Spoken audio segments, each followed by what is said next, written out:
दोस्तों, आज हम बात करेंगे स्थान बल और दिग्बल के बारे में।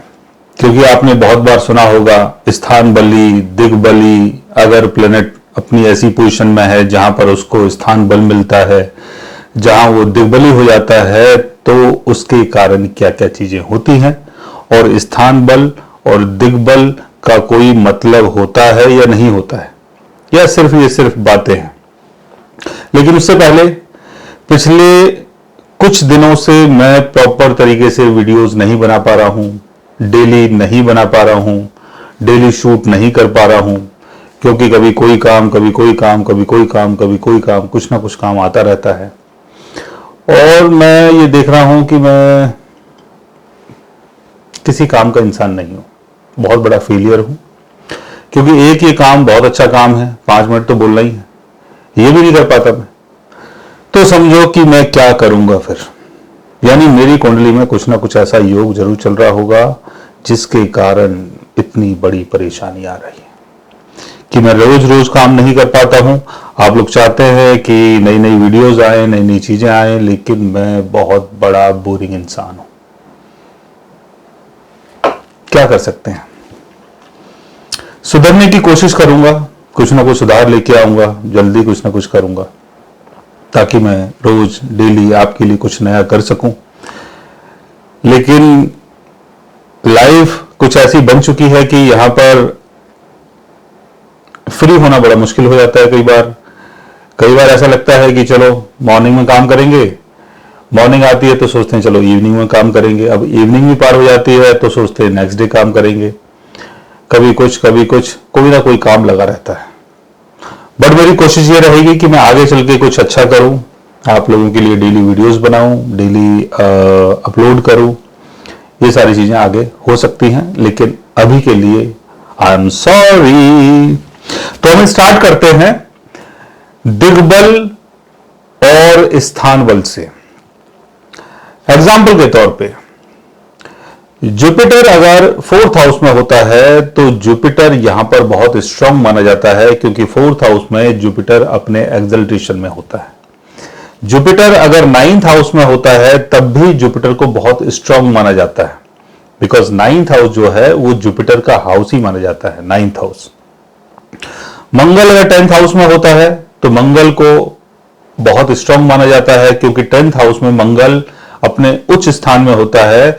10th हाउस जो है वो कैप्रिकॉर्न के कंट्रोल में होता है, कैप्रिकॉर्न साइन के कंट्रोल में होता है। तो मंगल अगर 10th हाउस में होता है तो काल पुरुष कुंडली के हिसाब से मंगल को यहां पर बहुत बली माना जाता है।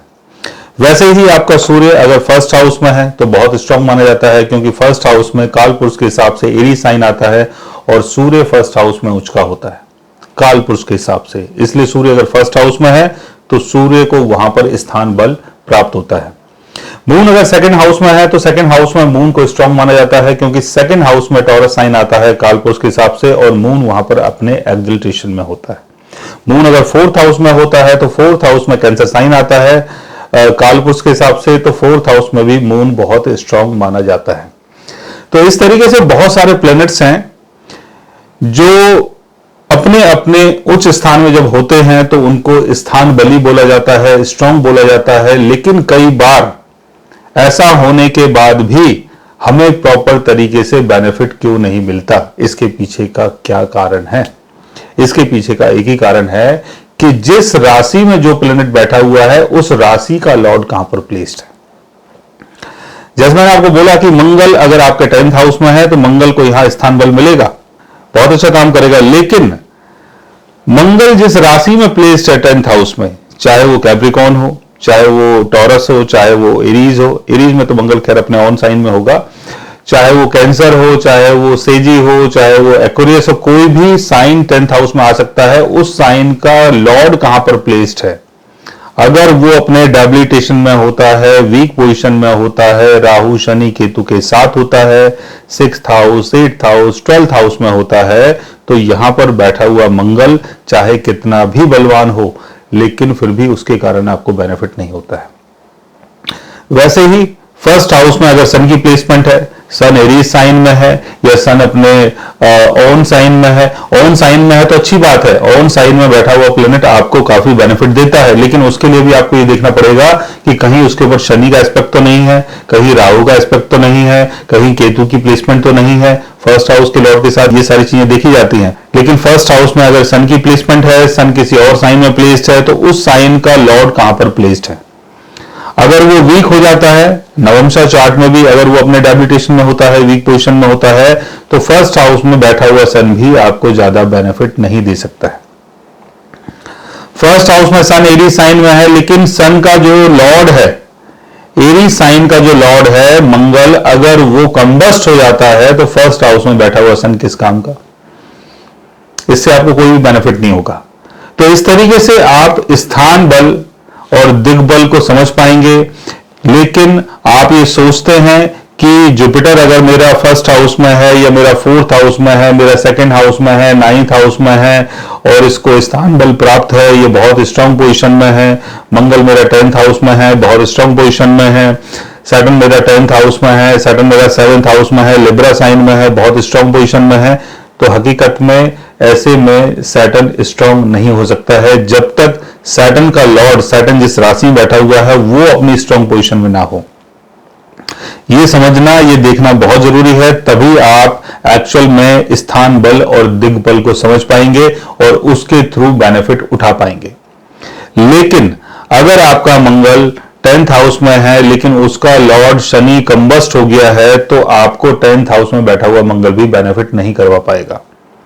वैसे ही मून अगर सेकंड हाउस में है, मान लेते हैं कि टॉरस साइन में है, टॉरस साइन में मून अपने एक्सिलरेशन में होता है, लेकिन वीनस अगर डेबिलिटेशन में है, वीनस अगर कंबस्ट हो गया है, वीनस अगर राहु शनि केतु के साथ है, 6th house, 8th house, 12th house में है, D9 चार्ट में वीनस अगर अपने डेबिलिटेशन में है, तब भी आपको बेनिफिट नहीं हो सकता है। तो स्थान बल और दिग्बल को समझने से पहले आपको यह समझना है कि जो भी प्लेनेट जिस राशि में प्लेस्ड है, उस राशि का लॉर्ड कहां पर प्लेस्ड है। सो गाइस, आज मैंने आपको बताया स्थान बल और दिग्बल के बारे में। अगर आप भी जानना चाहते हैं अपने वर्षात के बारे में, तो उसके लिए आप हमारे चैनल को सब्सक्राइब कर सकते हैं। और अगर आप हमसे बात करना चाहें, कंसल्ट करना चाहें, पर्सनली हमसे मिलना चाहें, तो आप हमारी वेबसाइट के थ्रू, हमारे ऐप के थ्रू हमसे मिल भी सकते हैं, बात भी कर सकते हैं और गाइस आप हमसे कंसल्ट भी कर सकते हैं। So guys, take care, love you all and good bye.